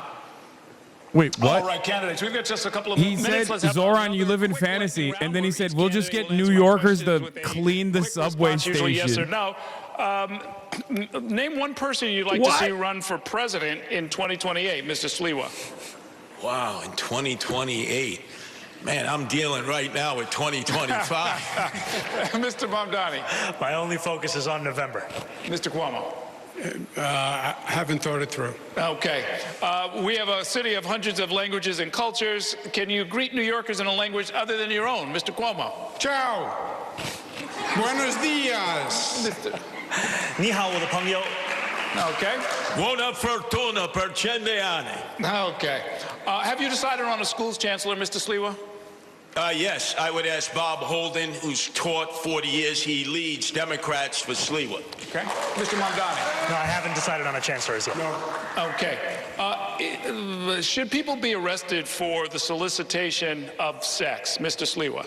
No, the Johns, yes, the pimps, the madams, and the absentee landlords. Okay. Mr. Mamdani. No. Mr. Cuomo. Zoran's decriminalization for prostitutes, Johns, and Just pimps fucking would be a answer the disaster question, dude. on the quality of life in They New should be York City. arrested, you say? Should people be arrested for soliciting sex? It is a criminal offense. I would keep it as it is. Okay. Last question. Can you name one thing that New York got right during the COVID crisis? Mr. Sliwa. New York got right. Oh, wow. He didn't get anything right during the COVID crisis. No. Mr. Mamdani. It only took me 15 minutes to get my vaccine shot when I went for that, and that was an efficient experience. Mr. Cuomo. Thank you for the compliment. That was a city-run vaccine. All site. right, No, gentlemen. it wasn't. Thanks so much, gentlemen. That is going to do You still it have to learn, son. for this debate. I would like to thank the candidates and our partners and all of you at home. If you I will missed any admit, part of this debate, this you can wasn't watch the it in best its showing. entirety at ny1.com and the Spectrum I think News Cuomo YouTube had channel. Early voting is long-winded. set to begin across the 5 boroughs on Saturday, with several other races on the ballot as well. Cuomo Including had city some controller, long-winded public advocate, attacks talking 5 about borough his presidents and inexperience, members of blah, the blah, city blah, all council, this shit. as well as 6 Zoran still ballot cooked. He had a initiatives. lot There's of good some district attorney notes. races as well. He had a lot of high Election Day moments. is November 4th. But Thank you all for watching. Have a overall, great evening. I think the takeaway for some of the most annoying douchebags will absolutely be the Uganda thing, because the dumbest person you know that loves Israel is absolutely gonna cynically and stupidly do that. Why don't you do the BTS on Uganda? Like over and over and over again. And of course, once again, it doesn't fucking matter. Like he's like, I think there should have been a sharper retort to that. I don't think he thought that Cuomo would come up with such a stupid, like spectacularly stupid retort or a spectacularly stupid line of attack. The Zohran pulling from the crowd one of Andrew Cuomo's accusers. One of Andrew Cuomo's accusers was actually good, but Andrew Cuomo's response again was like, oh, well, what about Uganda? And I think a sharper retort to something like that would be something along the lines of like, listen, I'm running for mayor of New York, okay? I'm not running for mayor of Uganda. And maybe you're mistaken considering that you spent a good deal of time in the primaries trying to do legal work pro bono for the state of Israel as it was conducting war crimes and doing a genocide. So maybe you think other people are just like you. that could have been like a on the spot retort that reminded people of something that Cuomo has done.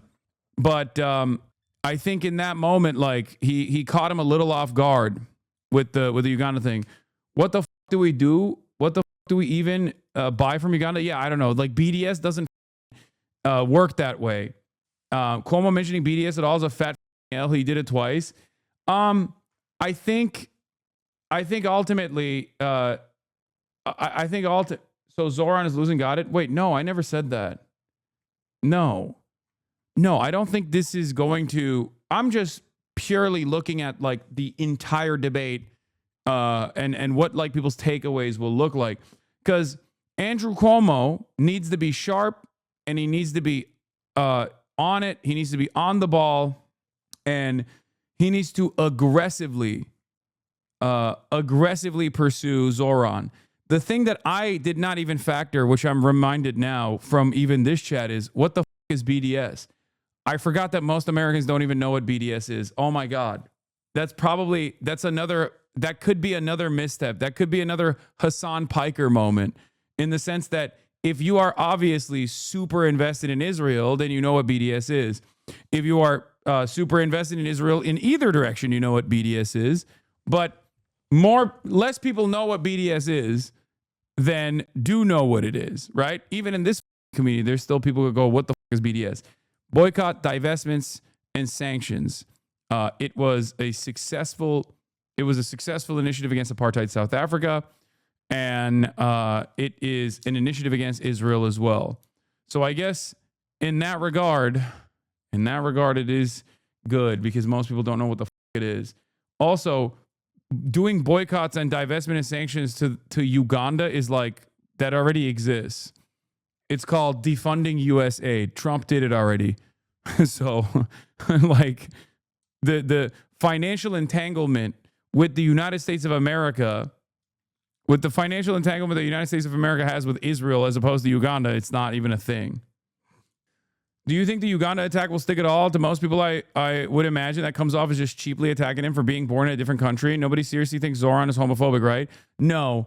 I might be a little too biased, because why don't you talk about Sudan is a very common line of attack against anti-Zionists, myself included. And considering that I've heard it so much recently, as of late, from people who consider themselves to be not even cynical actors, that I perhaps might be overstating its importance. So that might be my own personal bias. But to normies, it probably comes across as weird. But in any case, what up? In any case, I still think the debate performance like has a lot of good. The debate performance has like decent high notes for Zohran, a lot of spectacular daggers from Curtis Sliwa in the direction of Quomo, but it did not lean as heavily against Quomo as the first one did. Okay? So, and the moderators, I think, were also, were definitely a lot more aggressive on Zohran. There were a couple moments where like it was just ridiculous, right? The moment where he was like, all right, let's tone the temperature down. And Zohran Mamdani, why are you a Jew hater who will kill all Jews if you become the next mayor of New York? Like, that was insane. Audience was also obviously slammed in Cuomo's direction, it seems. You got to be insane to think Curtis Lee was dropping out now after this. That man hates Andrew Cuomo with every fiber of his being. I never said that Curtis Sliwa was going to drop out. I actually maintain the position that he's not going to drop out, because he is a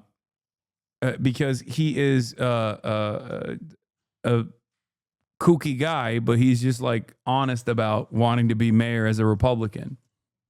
What's your take on Zohran not answering his position on the propositions? I don't really know. I don't know why he doesn't have a take on them, and I'm not super familiar with what the question was about to begin with. So I don't really understand what the reasoning for that is. It's just it is strange. But I don't think it'll be that significant. I don't think it'll be that significant in the grand scheme of things, even though, what do you call it? That's just like the only line of attack in that situation, the only thing that they kind of got him on a little bit on his back foot was when they kept saying like, oh, you don't have a clear-cut position on anything. Could be a political reason, like who sponsored local measures are. Yeah. Zohran's rank 2 being, this was so stupid. Zohran's rank 2 being Curtis Sliwa doesn't really matter. It's like mostly a meme. And I think it might even make him look more favorable to some moderates overall. Because like people do like Curtis Sliwa. You know, they like him as a character. But while the debate was going on, Andrew Cuomo's campaign posted and then quickly deleted this AI-generated ad depicting criminals for Zohran Mamdani. It features a black man in a kafia shoplifting, an abuser, a trespasser, a trafficker, a drug dealer, and a drunk driver, all declaring support for Mamdani.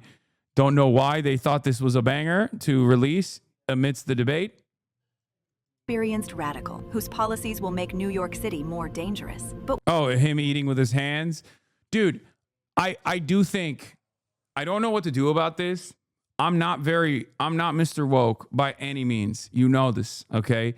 I eat a lot of unimaginably heinous Islamophobic attacks on a daily fucking basis. You know this already. But god damn, brother, this shit is so unimaginably out of control. Okay? It's like, I don't know how to deal with it because it's been extra relentless this past week where they're just straight up being like, you're a jihadist. You want to do global jihad. You want to kill all the Jews. Zohran, you want to kill all the Jews. Like, it's insane. It's so gross. It's so racist.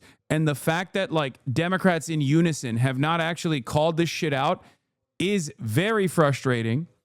And also on top of that, yeah, we got to do timeout, pause on the hate. Stop the hate, guys.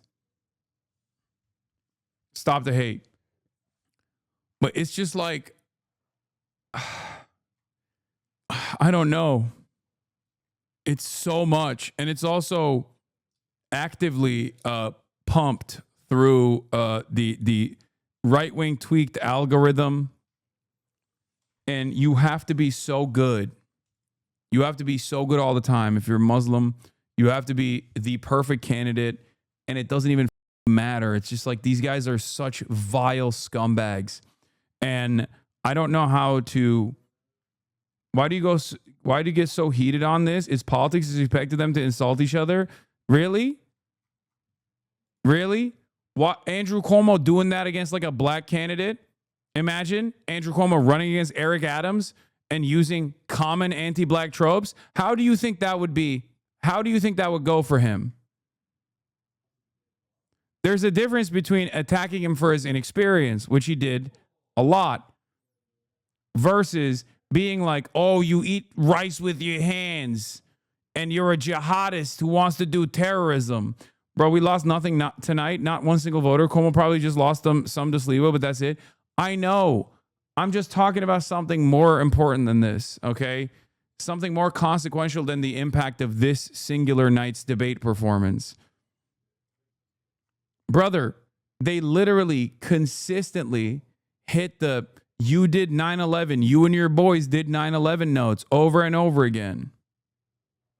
I can't even talk about like the institutional acceptance of Islamophobia without being like, why are you talking about how Zohran is losing? Like, he's not. He's gonna win.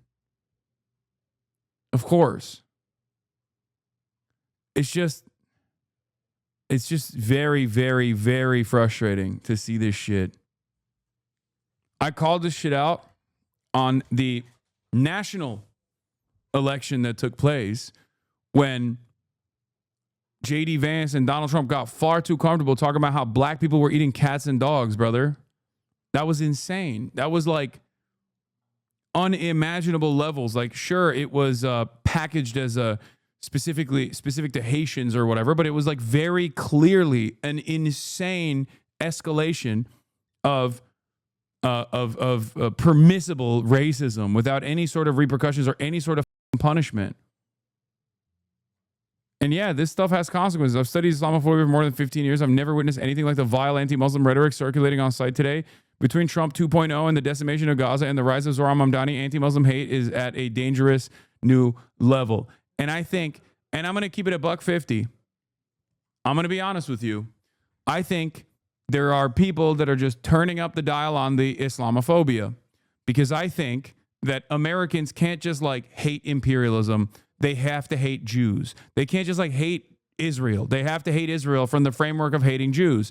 And a lot of Israel supporters have realized, okay, we can't make people like Israel and we can't make people like Jews now because we've packaged what Israel is doing with Judaism for far too long.